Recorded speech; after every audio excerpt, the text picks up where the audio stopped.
Voilà, je crois que ça marche. Voilà, bonjour. Alors, il y a peu, vous le savez, je vis avec un trouble psychique. J'ai un trouble borderline. Et depuis 2 ans, je renoue avec la vie grâce à mon retour grâce au GEM de l'Azimut. Donc tout va bien. Je me sens libre, je suis folle, donc je peux faire ce que je veux. Je peux dire ce que je veux. Il n'y a personne pour me taper sur les doigts. Alors bien sûr, maintenant, je dois quand même faire un peu attention parce que vu que je représente le GEM, je dois faire un peu attention quand même. Mais j'épouse une certaine liberté qui est quelque peu jouissive. Et donc tout va bien. Sauf qu'on m'invite à un colloque, on m'invite à tes rencontres, on me propose de lire des textes, et là, boum, patatras, je m'effondre parce que j'ai peur. Et donc dernièrement, j'ai écrit une phrase qui pourrait être très fataliste, qui m'a valu sur les réseaux sociaux beaucoup d'encouragement. Mais non, Cello, non, ce n'est pas que ça, ce n'est pas que ça. Et j'avais envie de dire, mais lâchez-moi, je vais bien.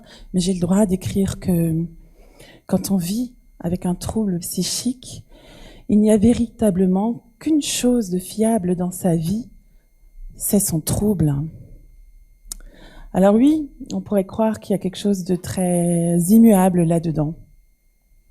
Mais il ne faut pas oublier que tout ça, c'est cyclique aussi.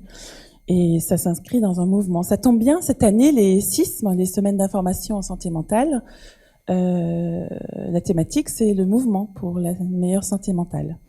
Alors au GEM, on est initiateur et force de proposition pour ces semaines-là. Et donc forcément, depuis que je sais que c'est cette thématique, le mouvement occupe mon esprit tout le temps.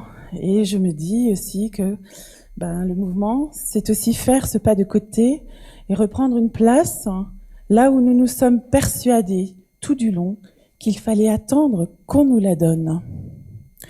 Et quand j'ai réalisé ça, je n'ai plus attendu.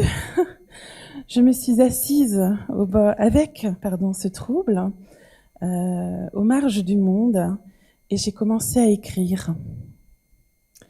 Se recentrer sur soi et en même temps offrir de soi aux autres, car ces autres sont aussi une main tendue pour soi.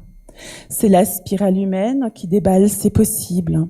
C'est une lenteur du lien et une confiance retrouvée, celle qui permet aux uns et aux autres de renouer avec des perspectives, faisant de l'autre un miroir de soi pour plus de douceur et de considération, pour cette autre place dans la couche d'un monde qui oublie trop souvent que chacun d'entre nous porte sa part dans la main qu'il serre au creux des siennes.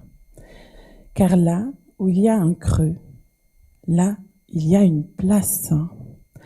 Alors seulement le souffle reprend, la vie s'élève dans un bruissement duveteux, la légèreté s'envisage, l'audace nous surprend.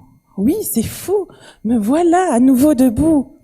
Non, ce n'était pas facile, mais avec toi, j'ai su, j'ai osé. Tu sais, quand je t'ai vu faire, j'ai compris que moi aussi, je pouvais. J'avais le droit, surtout, de n'être que moi pour toi. Et ceci, vois-tu, quand pendant des années, on se remplume de solitude pour se calfeutrer du monde, on étouffe, on se meurt, on perd de sa substance, on s'efface. Et on oublie, oui, on oublie, combien c'est au contact de l'autre que l'on regagne en confiance pour supporter ce monde qui pèse lourd comme une enclume. Oui, on oublie que se recentrer sur soi, ce n'est surtout pas fuir le monde, mais se saisir d'un ultime bout de soi que l'on tricote avec un autre bout qui ne nous appartient pas pour former une maille, pas toujours à l'endroit, pas toujours à l'envers non plus. Une maille qui s'enfilera à une autre, puis une autre, et encore une autre. Ainsi va la vie, chemin faisant, un autre maillage de nos mondes se fait. Et puis, s'il y a un trou, ce n'est pas bien grave, car nous savons maintenant, oui, nous savons, que là où il y a un creux, là il y a une place. Merci pour votre écoute.